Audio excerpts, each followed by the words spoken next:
All right, let's go. Greetings, Earth and Space Explorers. I'm Bill Waller, an astronomer and science educator and communicator coming to you from Rockport, Massachusetts on a beautiful spring day in May 2020. For this month's Earth and Space Report, I thought I would share some insights regarding Earth as a planet with respect to the other two rocky planets that sport atmospheres and corresponding climates, namely Venus and Mars. To do this, I'm going to share my screen and show essentially a PowerPoint. Oops, there we go, okay. So we want you, all right. So the title of this presentation is called Comparing Planetary Climates and Why We Should Take Heed. This is my first Earth and Space Report, or really second one after the pilot Earth and Space Report, which I hope to post on on a YouTube channel dedicated to these Earth and Space reports. All right. So some of this you may know already, that the Earth has been warming on a global basis. Here are the measurements going back to 1880, which is a long time ago, 140 years ago, and going basically to, I think, around 2004 or so in this particular plotting. And you can see that the global Earth's annual average or mean temperature has been continuously rising. And the range is basically over 0.8 degrees Celsius. This year, it made it to a full degree Celsius rise over pre-industrial times. So a degree Celsius corresponds to about 1.8 degrees Fahrenheit. So we definitely have some global warming. And this is based on NASA's Goddard Institute for Space Science, Space Studies data. Okay. Question is, what's causing the warming? Is it natural or is it artificial? And the conclusion is basically that it is artificial, human-caused through the injection of greenhouse gases by combustion processes. And so I'm going to go to this graphic, what's really warming the world. And it starts off with the rise in average temperatures, and it's taken a while for the signal to get clear, but now it's very clear that there is something going on, that the Earth's land surface and ocean surfaces and atmospheres associated have been warming. And so that's the basic measurement, and the question is, what's producing it? So the first question is whether or not it's the Earth's orbit. The Earth has an orbit which is almost circular, it's slightly elliptical, and it can change in terms of the average distance from the sun a little bit, and it can change in terms of the tilt of the Earth as well, the degree of tilt, known as the obliquity. And this sort of change in orbit over long periods of time, thousands and thousands of years, does seem to have an effect associated with the ice ages, but over this 125-year span, it appears to be negligible. Okay. So what about the sun? Well, in previous decades, I thought maybe the sun might be partially responsible. It is a slightly variable star. However, over these time periods, again, the sun's fluctuation in brightness does not seem to explain the observed rise in temperatures. This is the modeled variation with 95% confidence being these dotted lines. And so we can't blame it on the sun. How about volcanoes? Whoops. Let's go back to volcanoes. Volcanoes. All right. There are reasons to believe that volcanoes will cool the Earth's temperature. because, well, first there's the dust that gets lofted up, but also there are these other chemicals, sulfate chemicals, that can uh, lead to cloud formation, and that will reduce the amount of solar irradiation on the Earth's surface. And so volcanoes are thought to cool. It's interesting which volcanoes these are. This one, I believe, is associated with Krakatoa in Indonesia, and this one is associated with Pinatubo in South America, I believe Chile. And so there was maybe a slight cooling effect, at least with Pinatubo, but it's hard to tell. Okay, but that certainly does not explain the warming. What about all three of these natural phenomena together? And the modeling suggests that none of these, even together, will produce the warming that has been observed. So if it's not in nature, what about what people do to the land, namely deforest it, usually for farming purposes? And that turns out to have a slight cooling effect because trees their leaves are relatively dark compared to the cleared land. And so cleared land reflects more sunlight, and so the response of the Earth is that it gets a little bit cooler. That definitely does not explain the observed warming. How about our ozone pollution? Ozone is a type of greenhouse gas. It traps heat, and we used to add ozone into the atmosphere with our refrigerants. Various refrigerant chemicals would destroy the ozone in the stratosphere. And so we see here that maybe there was a little bit of warming, but within the uncertainties, it's negligible, and it certainly does not explain the observed warming. All right, what about aerosol pollution? Well, what's an aerosol? They are particles in the atmosphere, which can include very microscopic dust, but also molecules like sulfates. And they will cool because the sulfates are involved with cloud formation, and the clouds, again, obscure the sunlight. And so that can lead to some cooling. Again, that's not what's going on. This pollution seems to provide a cooling effect. And so there you go. It really is greenhouse gases. And I believe that this is based on the carbon dioxide mostly, but there are other greenhouse gases in the Earth's atmosphere, which include methane and water vapor, not in cloud form. And we do see a net warming effect, which does seem to explain the observed warming. And if you add all the human input, there's a beautiful fit or a compelling fit between the human factors, the human input through our pollution and our land use, and the observed warming. And then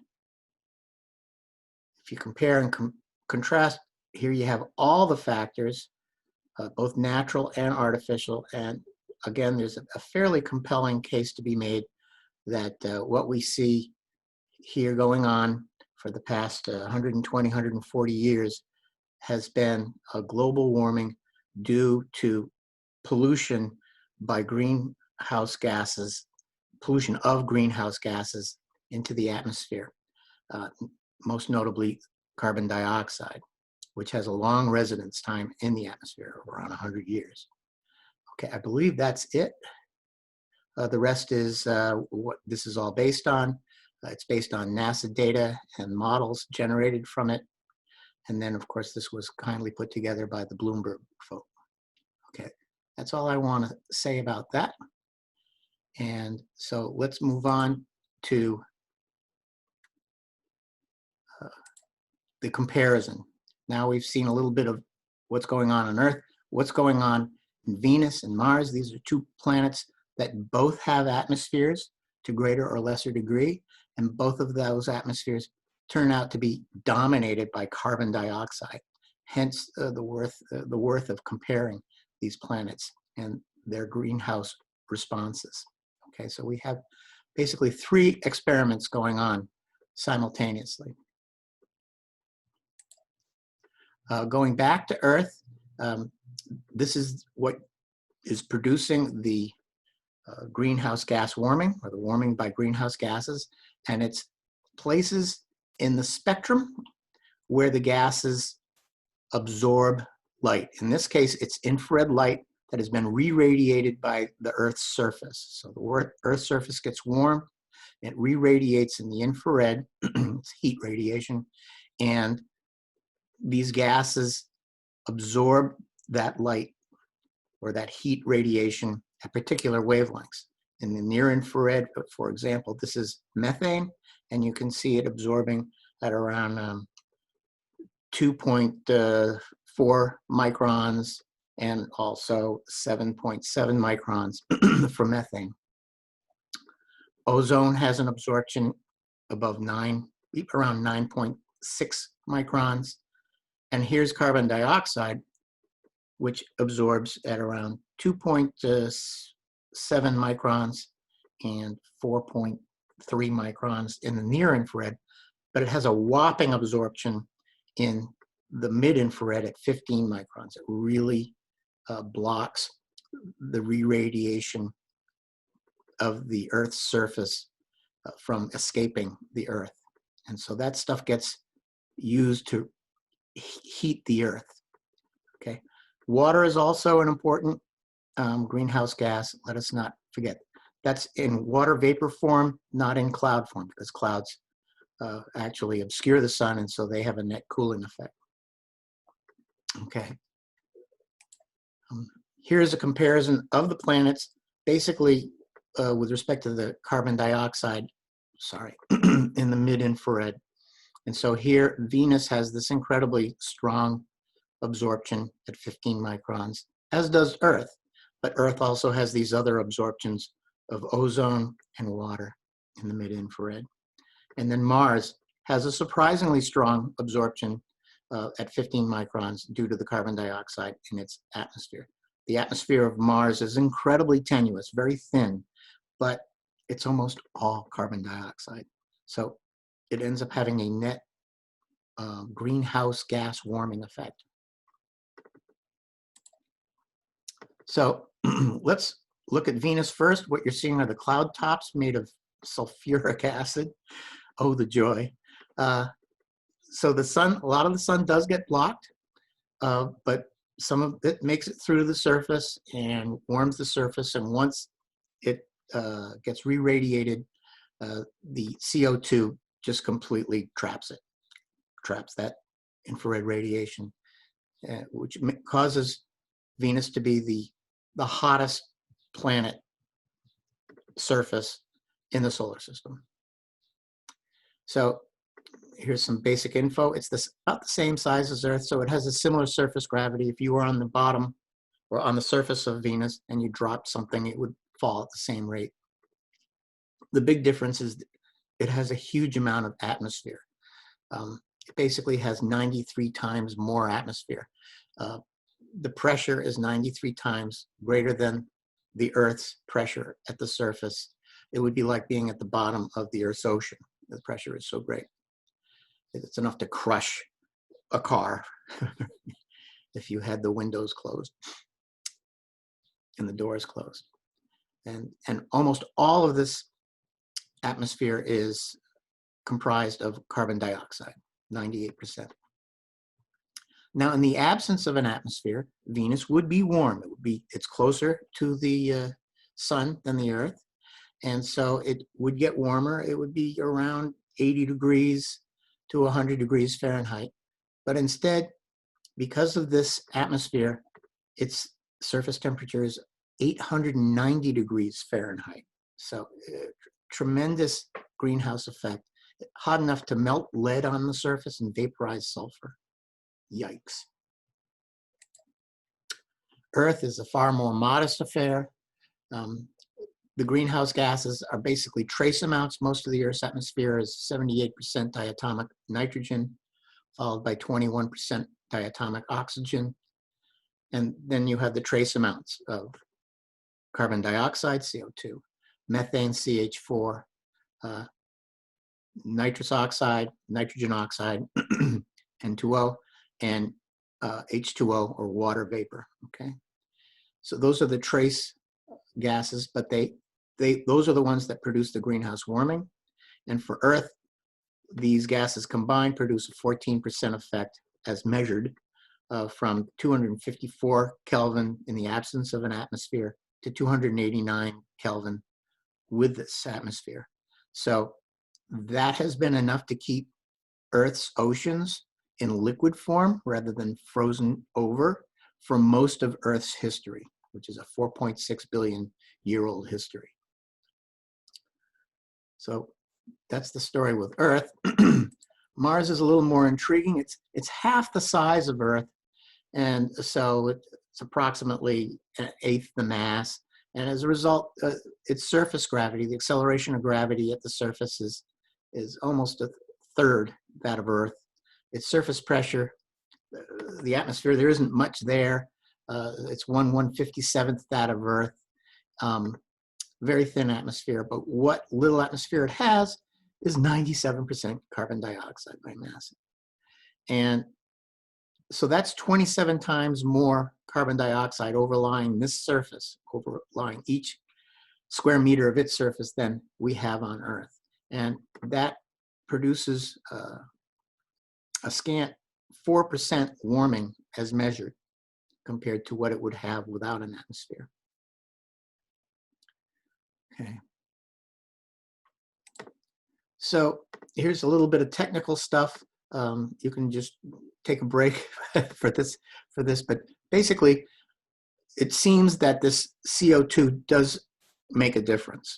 How much CO2 per unit area overlying each square meter is a worthwhile thing to measure. And so you can derive this pretty simply. It's the mass per unit area is equal to the surface pressure, which can be measured by us here on the ground of Earth, but also with spacecraft that have visited both Venus and Mars.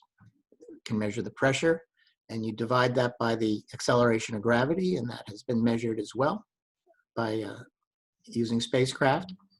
And then there's this multiplier, this F, which is the fraction of the atmosphere, which is comprised of CO2, the fraction by mass. And if you work this out using data from NASA, you get Venus having 1 million kilograms overlying every square meter. No wonder it's crushing. And Earth, far more modest, 6 kilograms per meter squared. And then Mars intermediate would be 167 kilograms per meter squared. So that's 27 times more than what Earth has, despite the thinness of its atmosphere. So this greenhouse gas will modify how warm the planet gets. First, you have the sun. You start with the sun.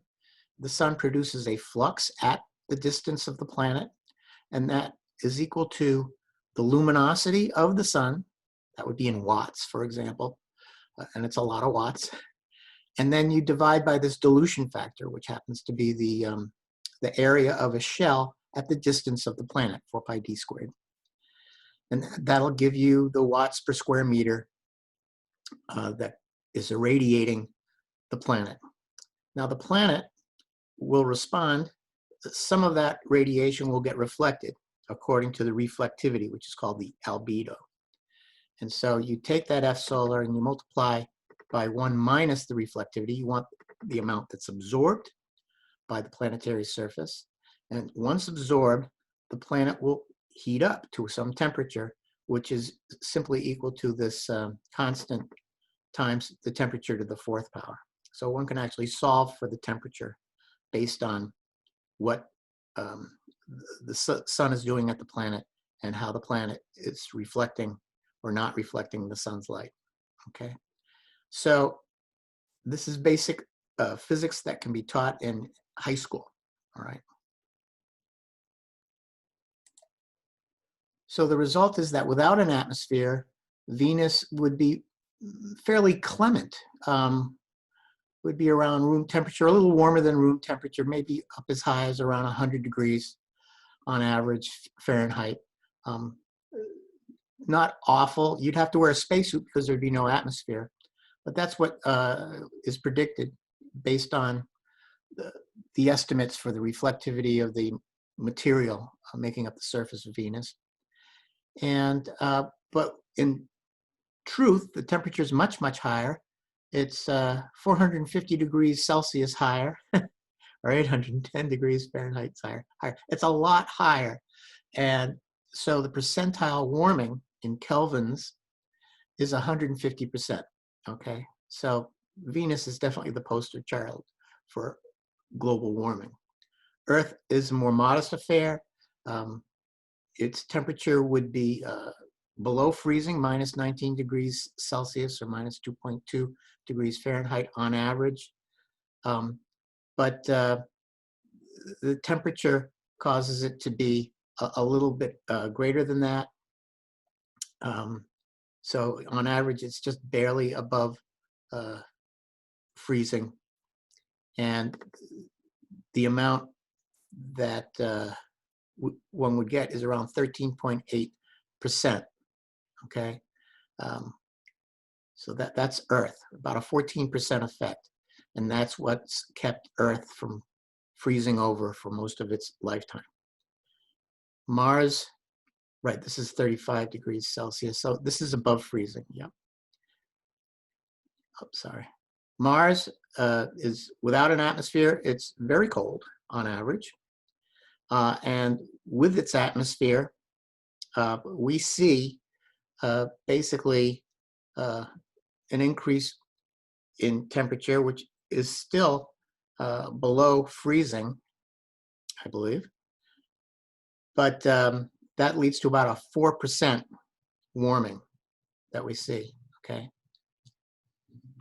And you can plot all this where you have the warming, the change in temperature with respect to what you'd get without an atmosphere, with respect to the amount of CO2 overlying each square meter of surface, okay?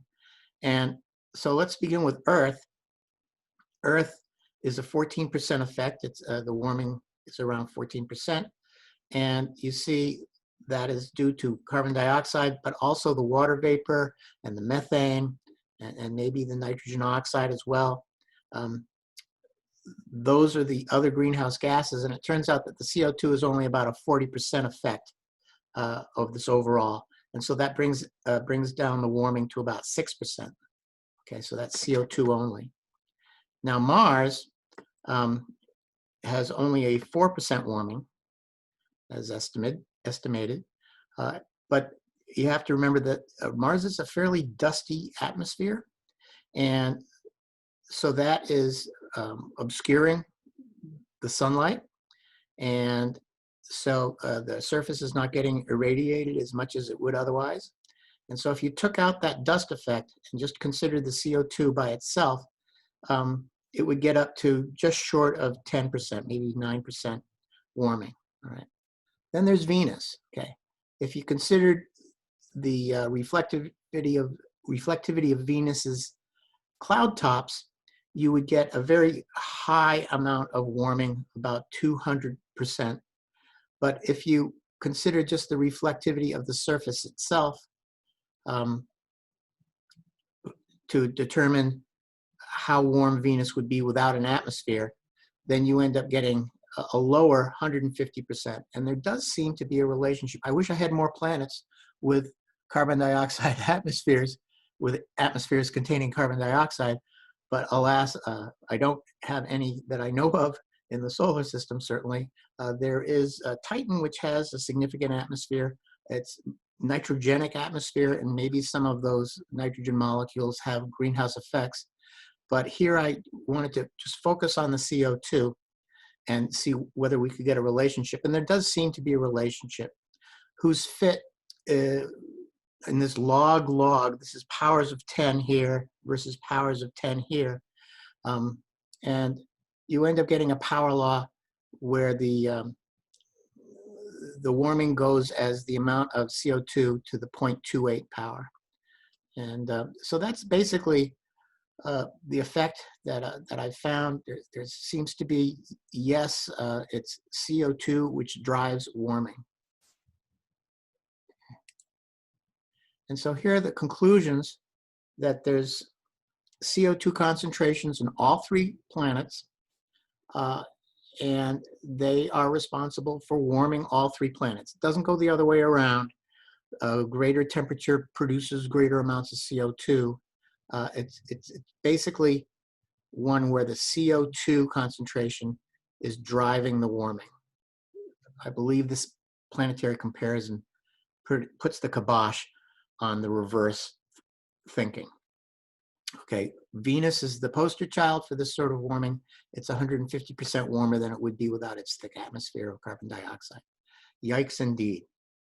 Martian surface is warming less. It's like 4% instead of around 10%, based on the fit. And that is probably due to the atmospheric dust, which blocks incoming sunlight. And then finally, the Earth's surface is warming more due to other greenhouse gases in its atmosphere. The overall warming is around 14%, and the CO2 is only contributing about 6% of that or so. I can't remember. 40% of 14, I think, yes, 6%. And that is all due to the injection of anthropogenic pollution into our atmosphere, with the Earth's CO2 content having been cranked up by a whopping 44%. All right, so those conclusions lead to what I'm jokingly call Waller's law of planetary warming. I wish I had more planets, but it looks like it's a power law with respect to the amount of carbon dioxide overlying every square meter on each planet.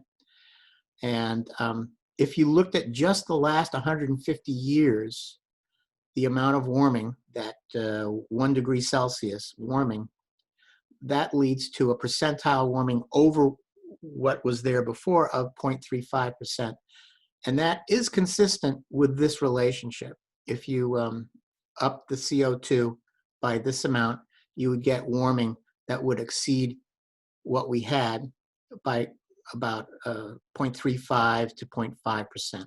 So this seems to be consistent with what's been going on over the past 140 years.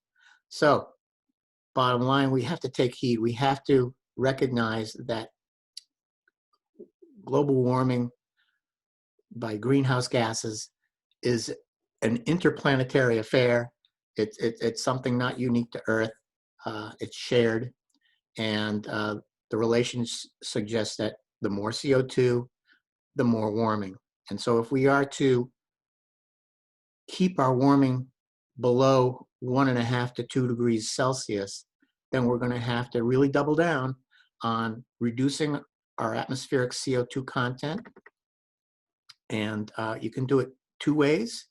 You can reduce the emissions. So that means not burning fossil fuels for most of our industries and our transportation. So that's decarbonizing our industrial processes and transportation processes, and our household warming processes. We have to decarbonize that. And we can also increase our CO2 uptake. And there's 2 ways to do that as well. You can do it organically with trees. Trees take up carbon dioxide as part of their photosynthetic ways, and they make wood out of it. Okay, they turn the carbon into wood, cellulose. And so that's one way to draw down the carbon dioxide. Also, we have to stop clear-cutting forests because that leads to a direct carbon loss, either through burning or just the fact that you don't have those trees doing photosynthesis. Okay, so that's the natural, organic way to do it. There's also using kelp is another way to, kelp beds to absorb carbon dioxide. And then finally, there's artificial ways of sucking up the carbon dioxide and sequestering it or doing something else with it. But I'd have to say that that's pretty much well into the future, and our issue is becoming more and more drastic, and so we're probably going to have to rely on the decarbonizing of our industry and transportation and energy use, energy production and use. We're probably going to have to go that way, along with reforesting the tropics, things like that. And so I hope that this was of interest to you. Next month, I'll be doing another Earth and Space report, and that will probably involve a student, a high school student here in Rockport High School, who's been working on a biodigester in the greenhouse at the school.